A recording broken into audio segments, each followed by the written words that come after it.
begovaria atau yang lebih umum dikenal oleh masyarakat dengan kunyit putih merupakan salah satu jenis tanaman yang akar, minyak, dan juga daunnya digunakan sebagai bahan untuk obat tradisional. Penggunaan kunyit putih sebagai bumbu masakan saat ini sudah berkurang, dikarenakan masyarakat lebih memilih jahe sebagai gantinya. Selain sebagai bumbu masak, kunyit putih juga memiliki manfaat bagi kesehatan. Salah satunya sebagai obat pencernaan seperti diare. Hal ini dikarenakan kandungan senyawa flavonoid dalam kunyit putih dapat membantu penyembuhan radang pada usus. Masyarakat percaya bahwa dengan mengkonsumsi kunyit putih dapat mengembalikan nafsu makan yang hilang. Benarkah demikian? Lalu adakah efek samping jika mengkonsumsi kunyit putih berlebihan? Untuk lebih jelasnya, mari kita simak penjelasan dokter di studio.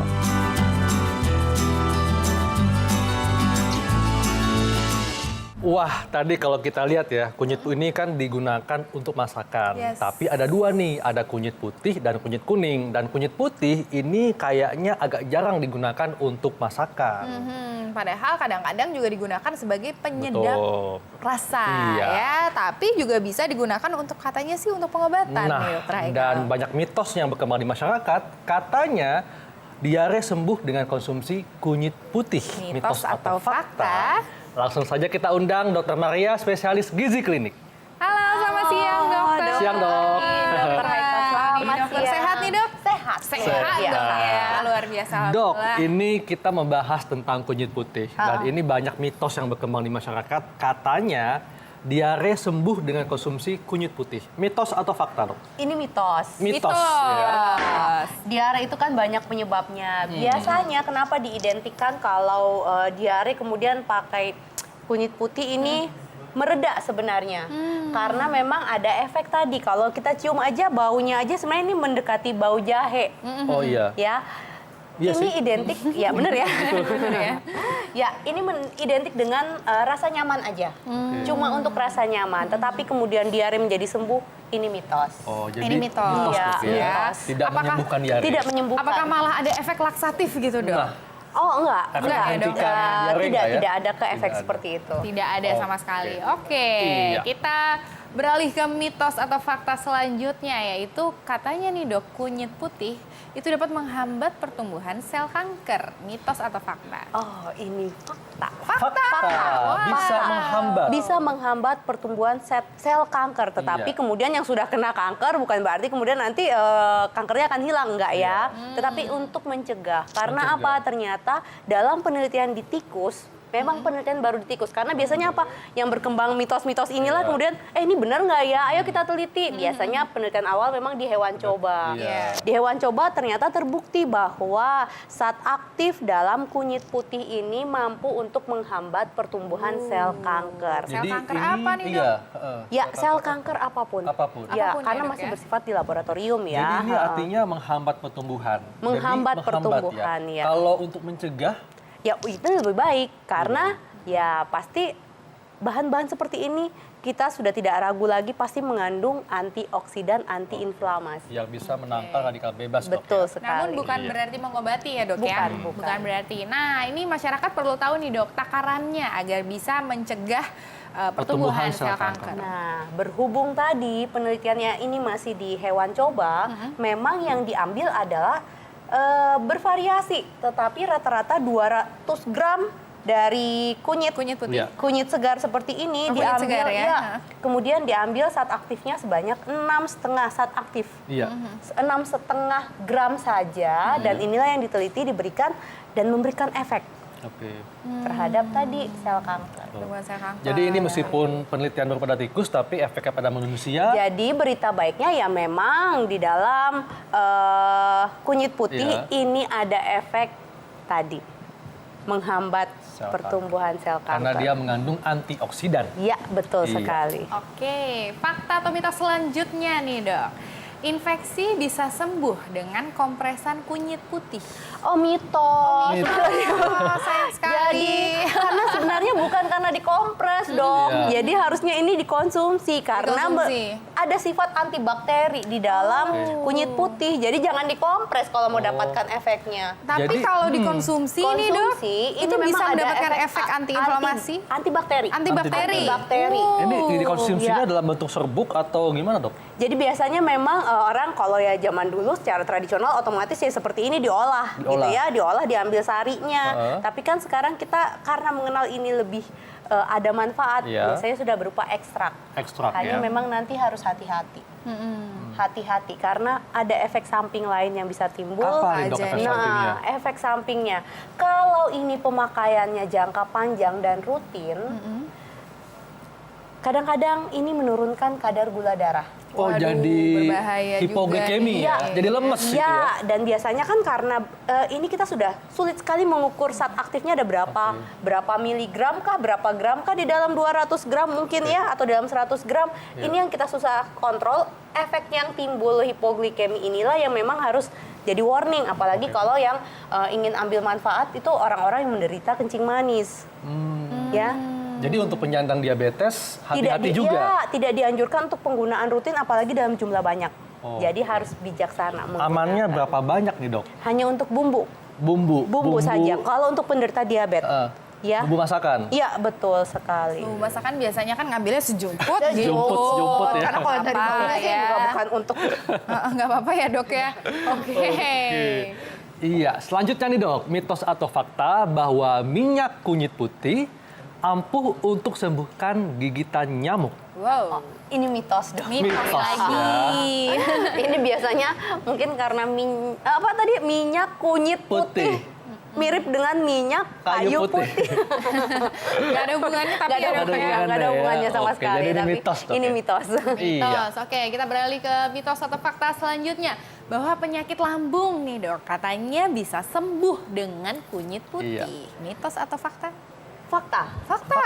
Sembuh nih dok. Wah, kalau memang sih ini kalimatnya agak-agak rancu Iya. ya, Iya, karena nih. kalau memang sembuh total, ini sih memang banyak faktor lain yang harus kita kendalikan. Tetapi dalam penelitian bahwa yang diberikan kunyit putih pada tukak lambung ini ternyata bisa memperbaiki nyeri jadi berkurang, kemudian diidentikanlah bahwa ini kemudian bisa membantu penyembuhan kalau ada tukak ya. Tukak itu luka di dalam lambung. Tetapi efek lain tentu harus hati-hati. Apakah memang ada penyebab lain nih? Iya. Bisa dikaitkan juga karena tadi ada efek antibakteri. Jangan-jangan tukak lambungnya ini disebabkan oleh Infeksi Helicobacter pylori. Oke. Bisa jadi. Jadi ini seperti itu. artinya dia bisa membantu penyembuhan, Bisa Dok, membantu ya? penyembuhan, tetapi Oke. jangan otomatis bergantung saja Iya. dengan kunyit Tetap putih. harus konsumsi obat dokter Ya. ya, seperti itu. Oke, mitos atau fakta selanjutnya nih dok, bahwa kunyit putih ini dapat meredakan gejala penyakit artritis. Mitos atau fakta dok? Iya, ini fakta. Fakta, wah berita baik untuk penderita artritis ya dok. Ya, tapi jangan dipakai di luar dong ya. Oh, bukan di tombol Bukan kompres ya? ditempel-tempel di sendi ya. Iya, Bukan. tetapi ini untuk dikonsumsi karena dalam kunyit putih mengandung antiinflamasi. Berapa banyak dok Ya, konsumsinya? biasanya gitu tuh. Berapa banyak nih? Iya. Berapa lama? gitu Seberapa ya. sering? Seberapa Gitu. sering? Ah. Nah, berapa banyak? Memang sampai sekarang belum ada pakemnya ya. Belum ada aturannya. Patokannya ya. Patokannya. Kita memang cuma akan mengambil untung dari sifat antiinflamasi dalam kunyit. Kunyit putih ini ya. Ya. Jadi cukup memang ambil rata-rata yang aman sih 100 gram. 100 100 sampai itu 200 gram. Kira-kira Ya, seberapa itu kira-kira banyak, Dok? berapa banyak? Ya, ini butir memang harus nih, balik Dok? lagi ditimbang. Karena Timbang. tadi kan Ya, Dok, ini ya. ukurannya beda-beda ya, Beda-beda. beda-beda. Ini dikonsumsinya direbus atau Biasanya dicicip langsung? diparut. Oh, diparut. Diparut untuk diambil sarinya. Sampai seperti bubuk seperti Kalau ini, ini Dok? biasanya dikonsumsi untuk bahan masakan. Masakan. Biasanya Iya. yang ala Thailand ya, yang Iya. saya tahu ya. Iya, betul. Nah, lalu berapa sering? Nah, hati-hati lagi kalau berapa sering karena tadi ada efek yang bisa timbul hipoglikemi. Iya. Iya. Lalu beberapa orang yang mungkin tidak tahu bisa juga beresiko kalau dia alergi. Walaupun dikatakan ini bisa bersifat anti alergi juga. Oh, oke. Ada orang tertentu yang Iya. tidak cocok. Oke. Oke, jadi mesti tahu takarannya dok ya? Mesti Ya, tahu hati-hati. bijaksana aja Bijaksana. menggunakan. Kalau dalam jangka beberapa hari kemudian tidak mereda, ya ini memang saatnya untuk diperiksa. Oke. Periksa ya, Iya. oke. Selanjutnya Selanjutnya. nih dok, mitos atau fakta kunyit putih menghambat penggumpalan darah. Ya, ini mitos. Belum ada penelitian yang menunjang untuk hal ini. Jadi ini mitos dok ya? Masih mitos ya. Nah, mitos selanjutnya nih dok, dipercaya kunyit putih ini mampu sembuhkan wasir. Iya. Mitos atau fakta? Ini mitos juga. Mitos juga dok ya? ya dok ya. Jauh Tidak ya. ada hubungannya ya, dok? ya, karena kan kalau mau dihubung-hubungkan, mungkin karena tadi antiinflamasinya itu ya. Tetapi kan kalau wasir itu karena akibat gangguan dari pembuluh Pembuluh darah darah. setempat. Jadi kalau memang kita redakan inflamasinya, proses peradangannya boleh. Tetapi otomatis bukan karena wasir identik sama kunyit putih. Oh ini enggak. Enggak ya. Jadi ini mitos dok ya? Jadi nggak ada Mitos, kaitannya. oke. Oke, selanjutnya nih dok, yang terakhir. Mitos atau fakta, ibu hamil dan menyusui dilarang konsumsi kunyit putih. Iya, ini fakta. Fakta? Wah, kenapa nih dok? Fakta rupanya dari yang ini nih pengalaman penggunaan tradisional, penggunaan Kunyit kunyit putih. putih ini ternyata beresiko meningkatkan angka keguguran. Waduh, Jadi membuat bahaya ya. rahim berkontraksi. Ya, betul. Apakah ini kemudian rahim berkontraksi atau efek ke lain? Ini masih Diteliti. Diteliti. Ya karena tadi efek seringnya itu mungkin otomatis tidak dilakukan penelitian lebih lanjut. Jadi artinya selama Ya. hamil tidak boleh Sebaiknya konsumsi tidak konsumsi kunyit putih karena masih banyak sekali bahan makanan yang lebih baik Iya. ya. Kalau menyusui dok, Menyusui gimana? nih, dok. Termasuk karena belum diketahui apakah kemudian ini akan terikut ke Iya. air susu. Air susu. Tapi kalau kunyit putihnya ada di dalam masakan, kan agak susah Ya. dok. Apa masih aman? Yang dimaksudkan adalah untuk penggunaan rutin pengobatan Oh, tradisional. Tetapi oke. kalau untuk dalam masakan ini tadi penggunaannya kan biasanya Sejumput ya. sejumput Jadi nggak aja. masalah, dok, ya? Tidak masalah. Oke. Tidak masalah. Oke, Iya. mesti hati-hati berarti ya Betul. untuk ibu hamil dan menyusui. Nah, Iya. nih dok, ini dokter mungkin bisa memberikan tips kepada masyarakat yang lagi nonton Ayo Hidup Sehat nih, supaya kita bisa mendapatkan manfaat maksimal dari kunyit putih. Ya, karena kunyit putih ini sebenarnya kita kenal sebagai obat tradisional yang kemudian penggunaannya kita belum tahu apakah ada efek samping yang lebih berbahaya. Jadi Ya. sebaiknya bijaksana aja menggunakannya, cukup untuk sebagai bumbu masak Bumbu saja. masakan. Masakan Oke. aja. Untuk pengobatan lebih baik periksakan dahulu, kemudian terapinya apa itu lebih baik daripada Oke. menggunakan hal-hal yang kita belum Iya. jelas apakah ini bermanfaat atau tidak. Iya. Oke. Baik dok, terima kasih untuk penjelasannya, sangat jelas sekali. Dan nah, dokter Arlin nih, dokter Maria Yes. juga.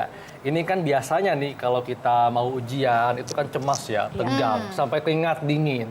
Apalagi kalau ketemu calon mertua atau kegap sama mantan nih. Terciduk gitu Terciduk ya. ya. Langsung jadinya keringet dingin Betul. biasanya.